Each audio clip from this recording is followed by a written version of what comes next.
Ronald Koeman sacking finally ends Barcelona's marriage of convenience. Sid Lowe. Rayo Vallecano scored, and the final countdown began. The last goal Barcelona conceded under Ronald Koeman was met by Europe booming round Vallecas. "I made a mistake," Sergio Busquets said. "I slept and they robbed my wallet. It's my fault." But it wasn't just him, and he wasn't the one who paid. He had been caught out, Gerard Piqué was beaten, Jordi Alba absent and Lionel Messi in Paris. Radamel Falcao scored, someone hit play, 14,297 fans joined in, scarves twirling, and Rayo were on their way to victory. Koeman was just on his way, and for real this time. Barcelona hadn't been beaten by Rayo in 19 years and hadn't been this bad since in La Liga in 34, not statistically. Defeated 1-0 by the smallest club in Primera, this was their fourth away game, they have won none and scored one goal. They had lost twice in 3 days and 5 times this season, slipping to ninth. Sitting in the tiny press room under the west end of the ground, Koeman was asked whether this might mean being sacked.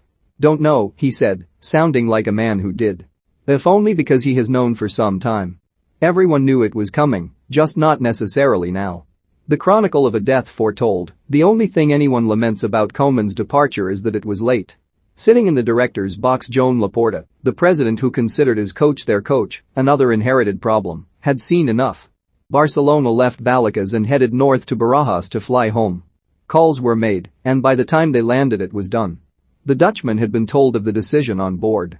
It was exactly a year since the previous president, Josep Maria Bartomeu, had finally resigned.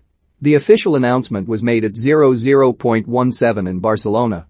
The statement was short and cold and made no mention of his replacement, although conversations have started with Xavi Hernandez. Koeman left the club's training ground at 01:18 with the intention of returning to say goodbye the following afternoon. Laporta had already headed off with the director of football, Mateu Alemany, and sporting vice president, Rafael Yuste. There was still a lot to be done and fast. They have 2 games in the next 5 days, but the first step had been taken. It had taken a long time, and yet it had been hurried too, not planned. Not now, anyway. Laporta was elected as president in March, and his manifesto did not identify a manager of his own, his campaign built on one promise: to keep Lionel Messi.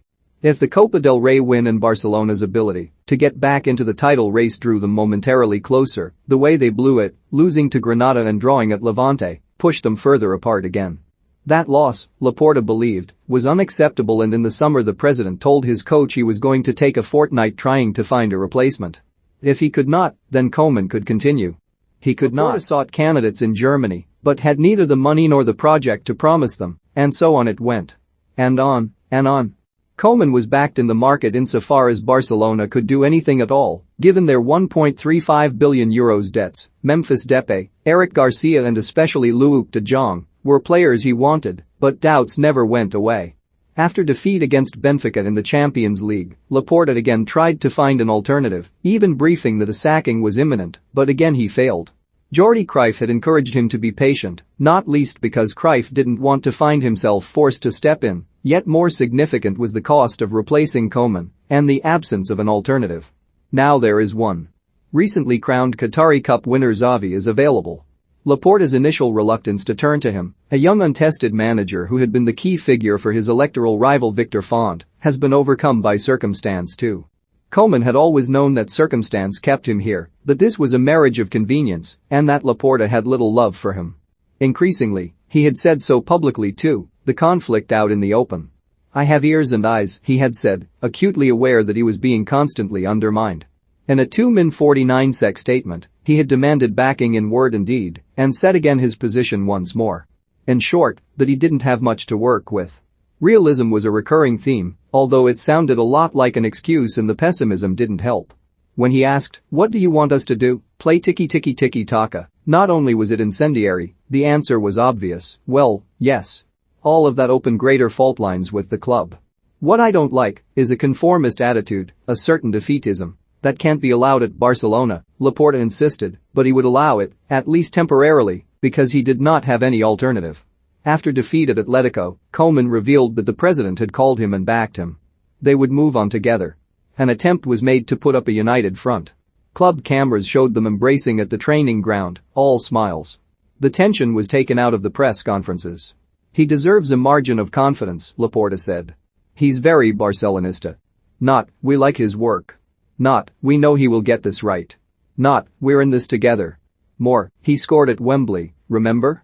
Watching what was happening on the pitch, that limited confidence diminished daily, the hope that they could cling on a little longer, that not too much damage would be done. Koeman was proud of his willingness to bring kids through, and his long-term legacy may well be revealed in Gavi, Nico, and Pedri. But the results were poor, and, despite his protestations, so were performances. His recurring insistence that Barcelona had played well did not convince. In fact, it made things worse, no sign that he accepted responsibility or had identified their ills. If the problem wasn't him, and his talk of realism is quite right, Barcelona's decline far deeper, nor was he the solution. It's incredible that we lost this, he said in Vallecas, but it wasn't. Not that night or the previous nights either. Barcelona had missed a penalty, but it had been their only shot on target. And when Falcao scored, the final countdown began.